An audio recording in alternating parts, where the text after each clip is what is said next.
Omani abantu bayinza okubuulira Bebe Cool ne bakubuulira Bebe Cool ne batuuka ne bakubuulira n'essali nga babuulira nze bwe olina gyanaga negwete ekisajja kyantama kyepaaka naye ng'agamba nze naye abannayuganda babakyuka ddi naye mulimu gwaffe okubakyusa si kyekyo oh, believe me, I appreciate the love. I'm very sure Uganda loves Bebe Cool. Okay? But it is a lesson. Abantu okuyiga nti omuntu tamanyi kagamba nti oyo gundi bwati bwati bwe wali omusanzeeko bawaziwena wali omusanzeeko bayaye olulenzi oluto oluwomerera lwogera bulungi lwonna omusajja ogwa simanyi gogonde simanyi mutabale gwa museberia gwe wali omusanzeeko omuntu agaliriyo nga bwe tuli mayanja ye mayanja kulu ye kulu mukubeko olugalo omusegode bobuwaine ye bobuwaine mukubire ye engalo Afrigo. Learn how to love your people the way they are and don't judge people because you don't have a single idea who they are. You don't say them singer. Hold on. You say them singer better on the number mayanja. Let me go singer na mayanja maya.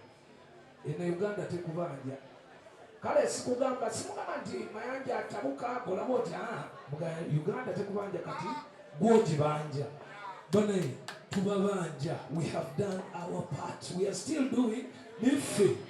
Twetaaga just kati kwagalwa kuwana ne tubalabanga muwana obuyimbi bweri muwana bamubanja kitegeeza okuyimbira mu third world country n'ovaayo ng'ofuuse bigi naye ng'obeera wano mu third world country.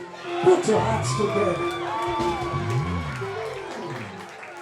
Ebintu bino bibeerawo oluusi nali ngambye sijja byogerako kati naye nja kutandika okubyogerako lwa nsonga ngene ndaba nga mubeeraawo ne mujaji nga bayimbi Uganda twatandika n'emizindalo tegyogera nga nammwe temusasula nga mutuyita nga bayaaye naye kati sebo ffe tuzikuba pini emitwalo 5 egya dola gino 3 byomukubeko mu ngalo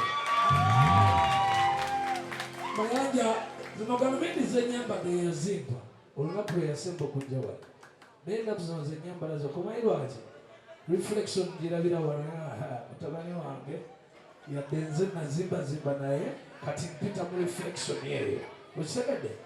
We must learn how to appreciate and love our own more than we love people from out there.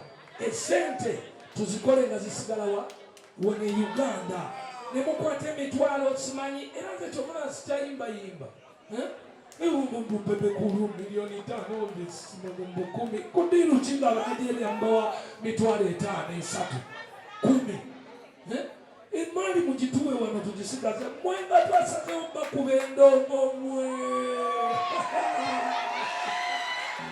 mutuwe kumanyi musupporting ennyo abantu bamwe emali tugikole abaana bazimba mayumba baganda bamwe bavuga amamotoka baleme kuba bayaaye bambale bulungi bwomulaba nga yambadde bubi ate ogamba mbusimanyi gundi mukyafu ayambala gwe sente meka zosasula ku mulyango okumusupportinga bizinesi ye ate mwagale nnyo abayimbi kuba abayimbi bafuba beeyiya abacomedians mubaagale kuba bafuba bakola ki beeyiya naye mbaagala nnyo sirowooza nti wali akayimba akalaaziaziagoleezi kambalekera bwentyo wangi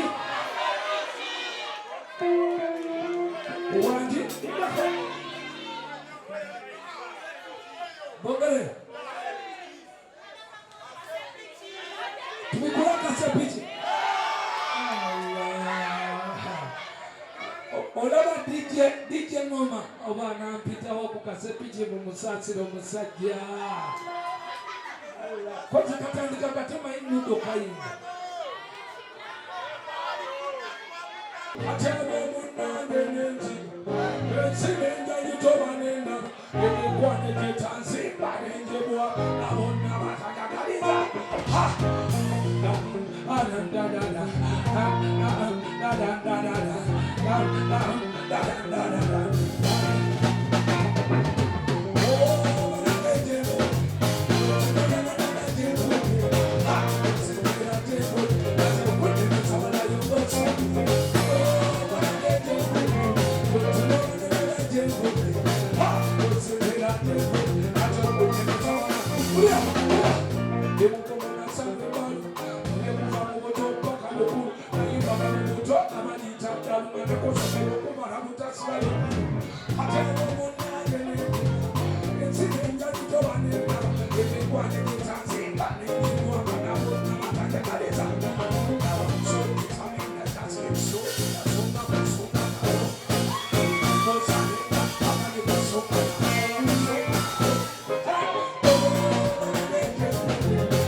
It's okay.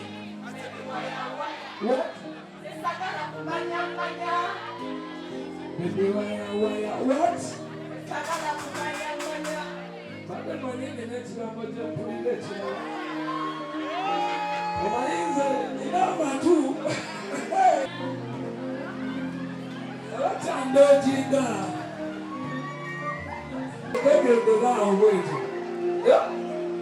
Osanga kambuzi ndo kuma wanji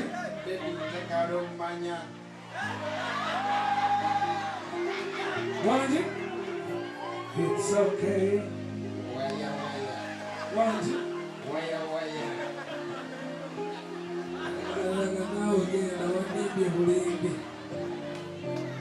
thank you. How you feeling? I love you.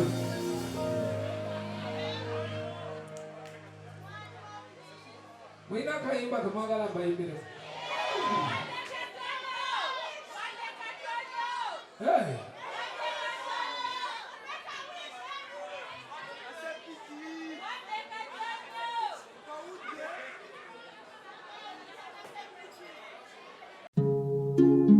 Oyagala omukolo gw'ogwenjawulo gubeere n'ebijjukizo mu nnyumba yo? Kankwanjulire ba King Montage Photo Studio. Ffe bakafulu mu kkuba ebifaananyi n'okukola video. Olina wedding, birthday party, kukyala, nika, baby shower, photoshoot oba music shoot na buli kimu kyonna ky'oyagala. Ffe tusobola okuwa ebijjukizo ebirungi eri ebirooto byo. Ate nno mwana wattu kusintiiza omuntu wa bulijjo. Tusange Bannankulabe ku Bitaala ku Prime Tower Level 3 Room D04. Okumanya ebisingawo tukubire ku nnamba zino: 0702 104 125 oba 0755 311 731 oba 0777 223 405. King Montage Photo Studio. Ffe tusobola okuwa ebijjukizo ebirungi ate nno mwana wattu kusintiiza omuntu wa bulijjo.